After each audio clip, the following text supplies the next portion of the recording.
I'm excited to be here and also challenged. The excitement is, this subject is one I'm most passionate about of all the things that I communicate or worked on or focused on in my life. And that's because I believe if you're not happy in your intimate relationship, you're not happy. Because no matter what happens, no matter how much love we have from our children or how much we accomplish in our lives and how much we achieve, I personally believe in our soul, everybody wants that experience of aliveness.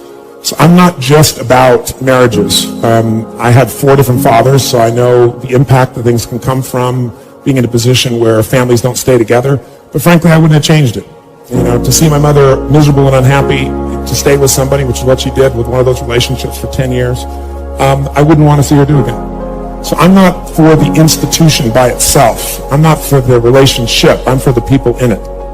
And what I really believe, though, is it's a critically important institution, and I've supported it amazingly, but I want to make sure that the people within it don't just settle for being able to say, I'm still married. To me, that's not an accomplishment. One of the things that we found is we meet couples, and very often people say, you guys seem like, you're newlyweds, or they'll ask us, did you guys just get married, which we're really proud of after 12 years. But it's not a matter of time that makes that difference. If you're single, one of the reasons that people find themselves in a relationship that they're unhappy with is they're filtering today's relationship through the past. And one of the things that we've done for anybody we're going to help is get you to clear the decks of the past and step into who you're with right here and right now. That can start to create a difference. Because in the beginning of a relationship, what were you willing to do for that person? Anything, right? Anything, whatever it takes.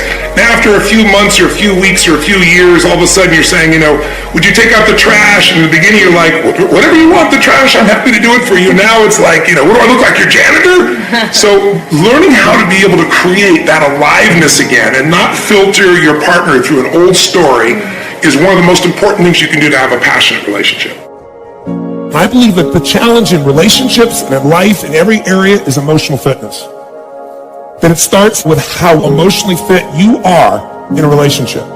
If you think about a relationship, other than the maintenance of some responsibility, people today in our society won't do things just for responsibility.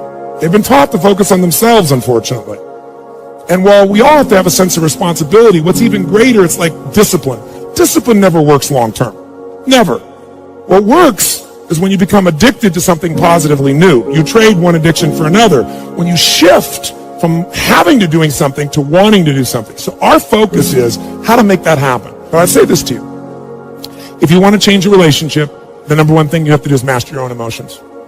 If you don't do that, forget it. There's no hope. And what's wonderful, though, is it's easy to do if you know how. But none of us have been taught really emotional leadership. Emotional management is the very minimum, much less how to direct and shape ourselves. I don't mean faking your emotions. I don't mean pushing them down. I don't believe in positive thinking, although you may think that from watching, some of the media coverage, because people see me in an audience and there's 12,000 people and they're jumping and leaping and people go, oh, they're just in this motivational stuff. It's not that. It's that energy is part of life. And if you're sitting passively listening, you're not going to be able to listen very long, certainly not 50 hours, anything like that. If you turned on and you saw a rock and roll concert, you'd see people cheering, going for it. If you went to a sporting event, why do people do it? Because there's an energy there. So I create that in those environments. But I'm not into positive thinking. I'm not here tonight to tell you to go to your garden and say, there's no weeds, there's no weeds, there's no weeds, there's no weeds. I'm very clear that I believe that life is about leadership and being truthful to yourself. And so I believe, number one, that the mandate for any great relationship and the mandate for anybody to lead their own life and not be a follower is you got to see things as they are, but not worse than they are. Because that's where most people go. That's where they go in relationship. That's why they start to tear it down. That's why the relationship starts to break down, because people get scared when it isn't working out, and then they make it worse than it is so they don't have to try. Because they don't want to try again and be disappointed. They don't want to feel that sense of rejection. They don't want to feel that sense of failure. So most people make it much worse than it is. People tell me all the time, oh, I'm skeptical or I'm pessimistic. I said, no, you're gutless. It takes no guts. It takes no courage to be a pessimist, to say it's not going to work, to try to find out what's wrong. What's wrong is always available. So is what's right. So I'm not into positive thinking, but I am into intelligence. And intelligence says, see it as it is, don't make it worse than it is. You must immediately clarify what has to be changed. Whenever you have what you used to call a negative emotion, you're now going to call an action signal. You know that action signal is signaling you need to change one of two things. Either your perception or your procedure. Now let me clarify what I mean by that.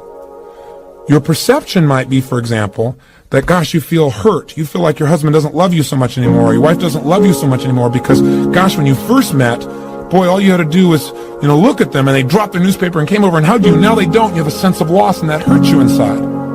And that hurt is a lot more painful than the feelings of just being uncomfortable. The point, though, is this. Is this an appropriate emotion for you to feel based on this situation and this time with this person? And that's really the question we want to ask ourselves whenever we have an emotion. We know that when we have that signal, we need to first identify it, and then secondly, immediately appreciate this signal is offering us a message, and the message is we need to change. Again, our perception or our procedure. So our perception might be, person doesn't love me. Do we need to change our perception? Do we have some rules that are inappropriate in this situation? And the answer here probably is yes. Wouldn't you agree? This person is just wrapped up in what they're doing because they're just immersed. It doesn't mean they love you any less. What this emotion is telling you is you need to change your perception, because otherwise you're going to feel pain for no reason. You might also look at this same situation as a symbol that you need to change your procedure. Procedure means the way you're proceeding with this information. In other words, what this may be is a signal to you that you really aren't communicating your real needs to your husband or to your wife. Maybe what you need to do is change your procedure, and instead of feeling hurt or instead of feeling uncomfortable, turn to your husband or wife and say, honey, I know you're wrapped up in your work.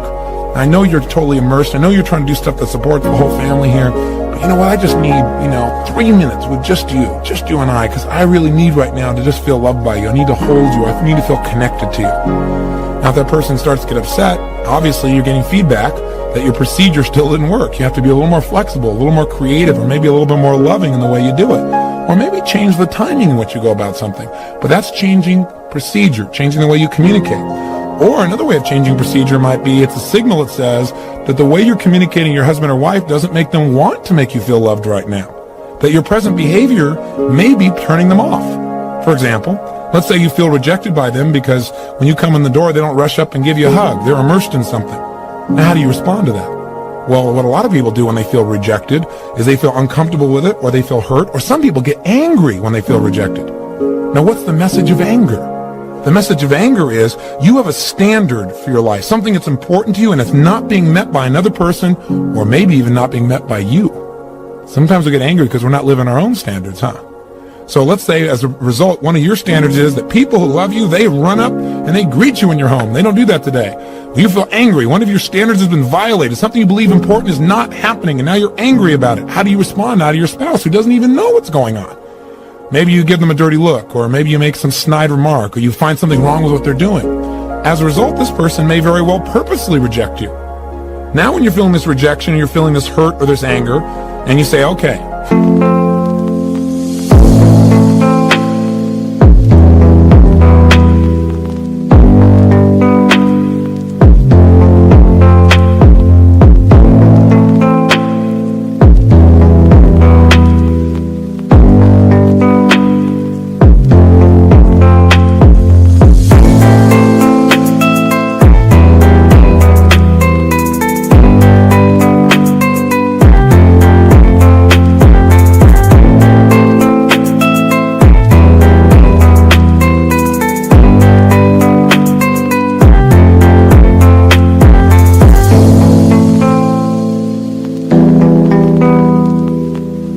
anger means I have a message here, a signal. Signals I need to change either my perception or my procedure. Maybe you don't need to change your perception. Maybe they really are rejecting you deliberately.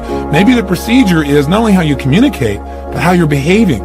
Maybe you need to look and say, I'm not treating this person in a very loving way. No wonder they're giving me this feedback. I need to change me. Are you following me so far?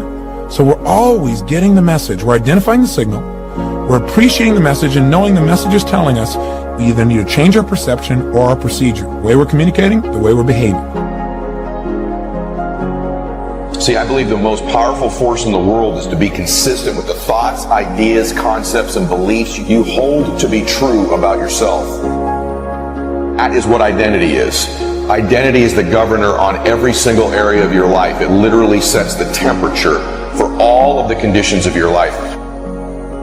That says we know what we are, but not what we may be. Getting what you really want and being able to attract it into your life. What we have to look at is basically the obstacles that we have conditioned ourselves. You notice I say that we have conditioned ourselves, because I've never believed that we need to be putting the responsibility on someone else. If you're conditioned, it's because you have allowed yourself to become that.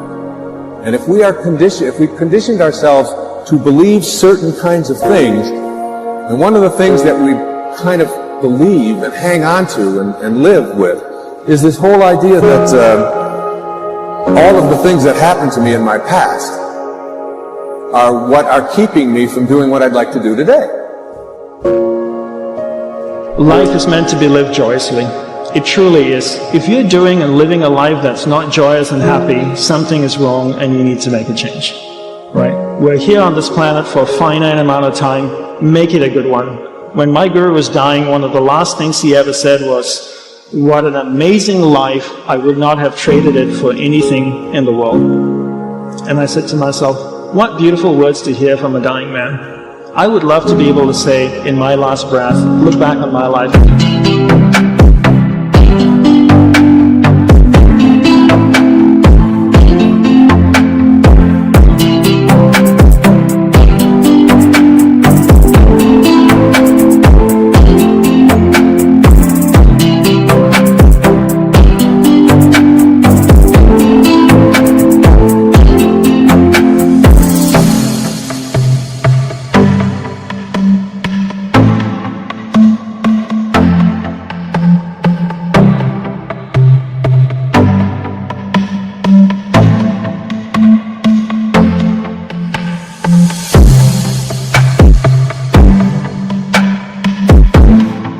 Go, what an amazing life it was.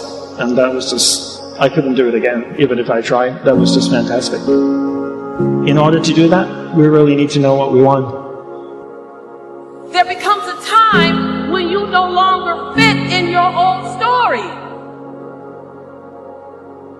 There's a new part 2 trying to be born for you. And it requires you to own every part of the past, but own every part of the possibility. And on the other side of that, the diamonds that will drop out of your mouth, the diamonds that will come birthing from your soul, the seeds that will be planted, and the harvest that will grow, you will be barely recognizable. But better than that are the people around you. Because when you change, you is just one person. But when you become a force to be reckoned with, then your voice permeates